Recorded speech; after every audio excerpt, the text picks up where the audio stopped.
안녕하세요. 30대 초반 여자입니다. 남친과는 동갑이고 1년 조금 넘게 만났습니다. 불과 어제 오후까지만 해도 결혼 준비를 하기 위해 이것저것 의논했었습니다. 근데 돈에 대한 가치관도 안 맞고 결혼할 때 손해보지 않으려고 계산기 두드리는 게 너무 뻔히 보이는 것 같아 파혼하자 통보했네요. 저는 어릴 때부터 친구들보다 용돈을 많이 받으며 살아왔습니다. 그래서 돈을 악착같이 아껴서 살아야지 이런 마인드가 없는 사람이에요. 대학교 때도 월 2, 300은 쓰며 살았었고 졸업 이후에는 운 좋게도 대기업에 취직해서 연봉을 많이 받는 편이라 경제적으로 쪼들린 적이 없습니다. 그래서 사고 싶은 게 있으면 바로 사고 먹고 싶은 게 있으면 먹자는 주의죠. 그래도 직장 생활을 하면서부턴 그나마 아껴 쓰는 중이고 돈도 어느 정도 모은 상태입니다. 반면 전 남친은 돈을 아껴 쓰는 편이었습니다.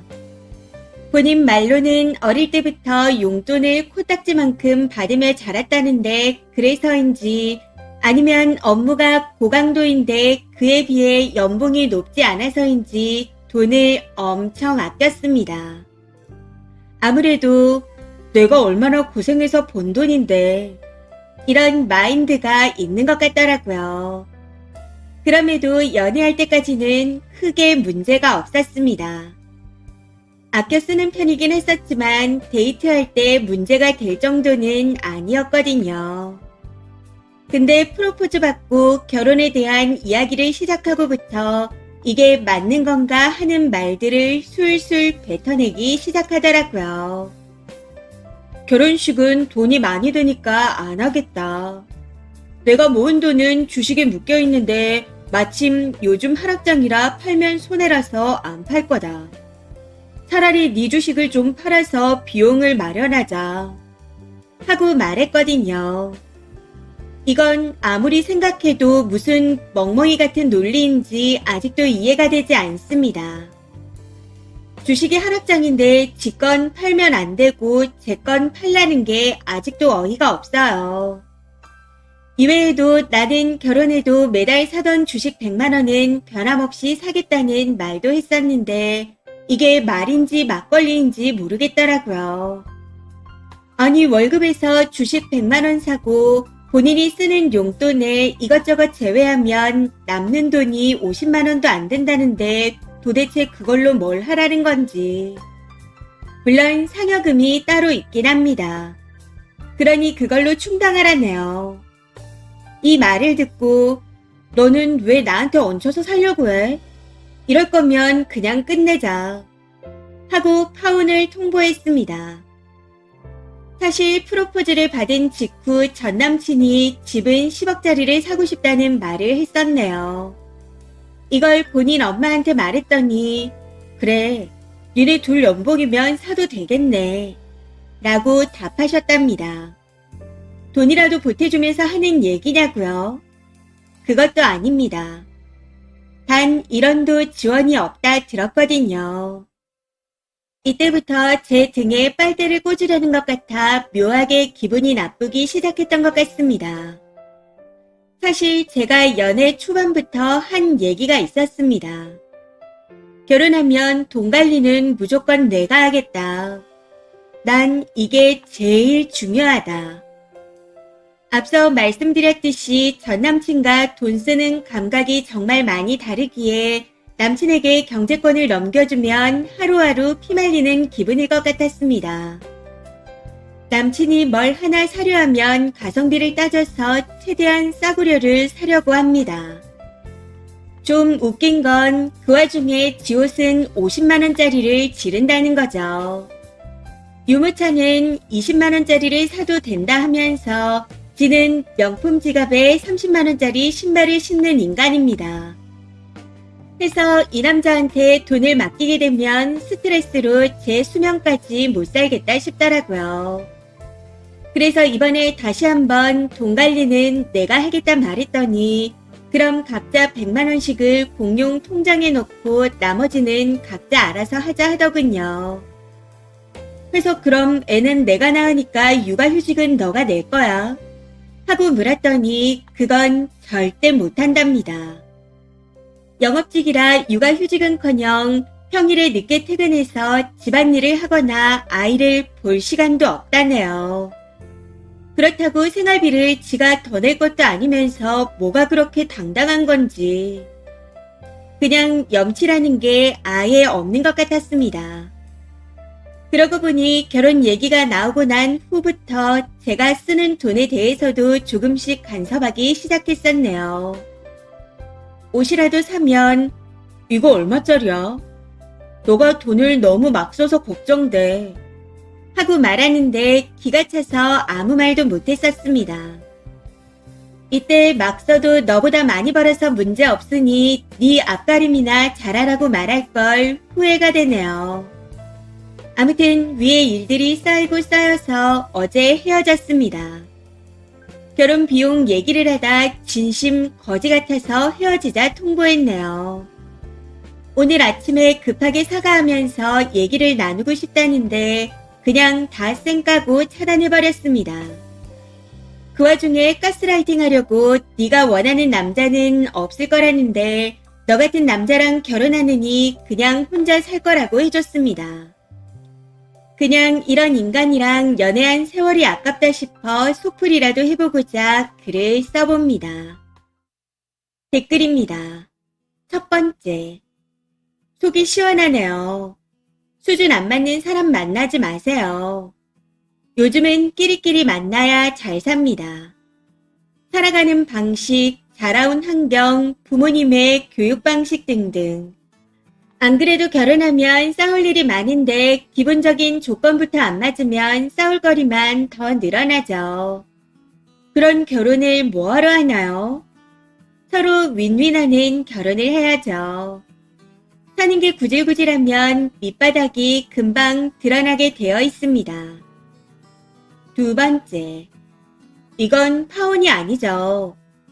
상견례를 한 것도 식 날짜를 잡은 것도 아니고 그냥 둘이서 결혼 얘기 중에 헤어진 거잖아요. 왜 본인에게 가혹하게 파혼이라 칭하세요? 그냥 둘이 안 맞아서 헤어진 겁니다. 사귀다 헤어지면 다 파혼인가요? 여튼 잘하셨네요. 이 사람과는 결혼했어도 이혼각입니다. 세 번째, 지 몸에 30만 원, 나머지는 가성비요. 여기부터 마음이 저절로 접혔어야 했는데 이제라도 후련하게 끝내서 다행입니다. 근데 저런 것들이 집착이 심해요. 왜냐하면 주변에 다 지 같은 것들이라 쓰니 같은 여자를 만나기가 쉽지 않거든요. 어쩌다가 운 좋게 한번 만난 것 지가 잘나서 그런 줄 알고 지랄하다가 현실이 시궁창이라는 걸 알고 쓰니한테 집착할지도 모릅니다. 찾아오고 연락하고 질척하게 굴고. 그러니 안전이별하세요. 앞으로는 해피 꽃길만 걷기를. 추가입니다. 카톡을 차단했더니 어젯밤에 인별로 연락을 해왔습니다. 결혼하면 경제권을 다 맡길 거고 네가 쓰는 돈에 대해서 일절 참견 안 하겠다. 지금 가지고 있는 주식도 당장 팔아서 결혼 비용에 보태도 된다. 한 번만 더 믿어달라. 이런 내용으로 메시지를 보내왔습니다. 그걸 보고 애초에 제 돈으로만 결혼 비용을 충당하려 했다는 것에 한 번 더 충격받았네요. 전 남친이 결혼하고 나서 차를 사고 싶다 했었는데 그 차값이 1억 정도 하더라고요. 지금 생각해보니 주식 포함 모아놓은 돈이 1억 간당간당하다 들었는데 차를 사려고 주식을 안 팔겠다 한 건가 싶기도 하네요. 그리고 연애할 때 남자한테 돈을 펑펑 쓴 거 아니냐. 연애할 땐 왜 몰랐냐. 하시는 분들도 계신데 데이트 비용의 대부분을 남자가 부담했습니다. 유모차 이런 것도 프로포즈를 받고 나눈 이야기라서 뒤늦게 알게 되었고요. 남자가 쓰는 돈이니 데이트도 대부분 가성비 좋은 음식점이나 술집 위주로 다녔습니다.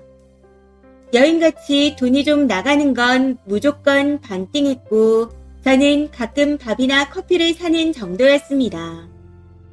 전체적으로 싼 음식을 사 먹고 쇼핑도 거의 안 해서 남은 돈을 열심히 모아 주식을 하더라고요. 근데 차는 왜 주제 넘는 걸로 그것도 굳이 결혼해서 사려는지 모르겠습니다. 그리고 왜 짠돌이냐 그러냐면요. 옷을 50짜리, 신발 30짜리 사는 걸 1년 넘게 만나면서 딱 한 번 봤습니다. 살 때도 한 달 넘게 고민하고 나서 사더라고요. 모든 물건을 사기 전에 엄청 고민합니다.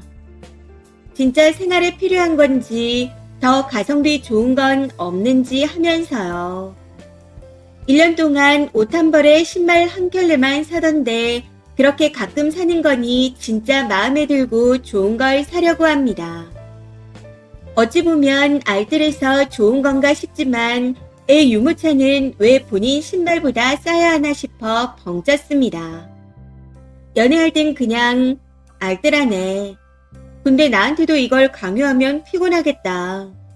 라고 생각해서 경제권을 제가 가지면 괜찮겠지 싶었는데 결혼 비용에서 이렇게 얌체같이 굴 줄 몰랐던 거죠. 이제 와서 주식을 다 팔아도 된다는데 이미 마음이 다 식어버렸습니다. 댓글처럼 헤어지려 하니 들러붙는 것 같아 더 짜증이 나네요. 그냥 뭘 이제 와서 일어나 하는 생각밖에 안 드는 것 같습니다. 추가 댓글입니다. 첫 번째, 원글 읽으면서 저런 남자랑 결혼하면 고생하겠다는 생각하며 읽었는데 추가 글을 보니 남친 문제는 직접 보고 판단을 해야겠다는 생각도 드는 것 같네요. 돈은 쓴이가 많이 번다면서 왜 데이트 비용을 남자가 다 부담한 거죠? 한편으로는 이 파혼이 하늘이 여자를 도운 게 아니라 남자를 도왔을 수도 있지 않았나 싶기도 합니다. 두 번째, 가족에겐 가성비, 지무맨 명품이요.